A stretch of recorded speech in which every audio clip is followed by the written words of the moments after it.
అత్యంత ఆదరణ పొందుతున్న number 1 premium range beauty products ARM Pearl Beauty.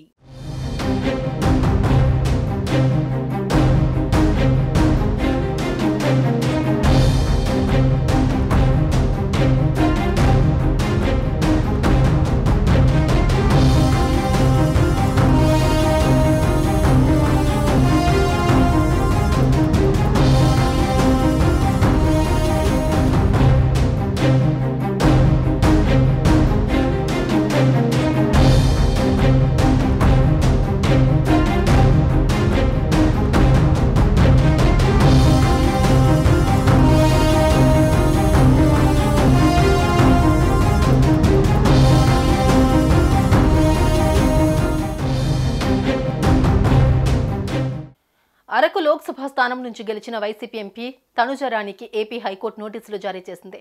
Tanujarani ఎన్నికను సవాలు చేస్తూ బీజేపీ అభ్యర్థి కొత్తపల్లి గీత పిటిషన్ దాఖలు చేశారు. ఈ పిటిషన్పై విచారణ జరిపిన హైకోర్టు ప్రతివాదులకు నోటీసులు జారీ చేసింది. తనుజరాణితో పాటు రిటర్నింగ్ అధికారి ఆ నియోజకవర్గం నుంచి ఎన్నికల బరిలో ఉన్న పలువురికి నోటీసులు జారీ చేసింది. ఈ పిటిషన్పై తదుపరి విచారణ 4 వారాలకు వాయిదా వేసింది. వైసీపీ తరపున అరకు ఎంపీగా గెలిచిన తనుజరాణి ఎన్నికల అఫిడవిట్లో వాస్తవాలను పొందుపరచలేదని బీజేపీ నేత కొత్తపల్లి గీత పిటిషన్లో పేర్కొన్నారు. ఓట్ల లెక్కింపు సైతం సక్రమంగా జరగలేదని, ఈ విషయాన్ని రిటర్నింగ్ అధికారి దృష్టికి తీసుకెళ్లినా ఫలితం లేదన్నారు. అందుకే ఈ పిటిషన్ను పరిశీలించి ఆదేశాలు ఇవ్వాలని కొత్తపల్లి గీత పిటిషన్లో ప్రస్తావించారు. ఈ పిటిషన్పై జరిగిన విచారణలో పిటిషనర్ తరపు సీనియర్ న్యాయవాది చంద్రమౌళి వాదనలను పరిగణనలోకి తీసుకున్న న్యాయమూర్తి జస్టిస్ వి శ్రీనివాస్ ప్రతివాదులకు నోటీసులు జారీ చేశారు. తనుజరాణి అరకు మాజీ ఎమ్మెల్యే చెట్టి పాల్గొన కోడలు. 2019 ఎన్నికల్లో పాల్గొన అరకు నుంచి వైసీపీ అభ్యర్థిగా పోటీ చేసి ఎమ్మెల్యేగా విజయం సాధించారు. 2024 ఎన్నికల్లో అరకు టికెట్ దక్కలేదు.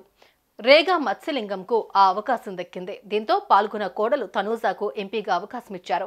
ఆమె వైసీపీ తరపున పోటీ చేసి విజయం సాధించారు. తనుజరాణి డాక్టర్ కాగా పాల్గొన కుమారుడు వినయ్తో వివాహమైంది. వారికి ఓ పాప కూడా ఉంది.